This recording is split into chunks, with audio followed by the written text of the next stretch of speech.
before, but no. Minute Minute sa garden ni Lola Mix. You know, nagbungkal ako ng lupa kahapon mga ka-journey. Tingnan mo. Nataniman ko kasi maaraw na sa amin. Tatanim si Lola Mix ng mga gulay, vegetable. Yun. Ayan ang mga ka-journey ang aking binungkal kahapon. Yan, binakuran ko siya para mga tanim ko hindi masisira. Yan, ang ganda. Taniman ko siya ng eggplant, tomato. Malawak-lawak na siya sa aming garden. Oh, malamig pa rin ang grass. May moisture pa.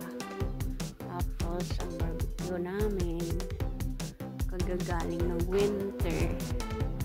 Pero ngayon, March na. Tataniman ko na siya. Kasi, sa umaga malamig, pero sa araw, o sa tanghali, mainit na. Tapos yung pagkain na ng ibon. Ayan na. Wala pang dahon yung kahoy. Hanggang dito mga ka-journey. Oh, binakuran ko siya. Ang ganda ng aking magpa-planting sa mix ng mga vegetable. Ayan. Ayan ang bike ko. Ayan si baby girl ko. Hindi pa makapag-drive si mami. Maghintay ka muna. Oh, ang cute niya, di ba? Cute. Sa kapatid.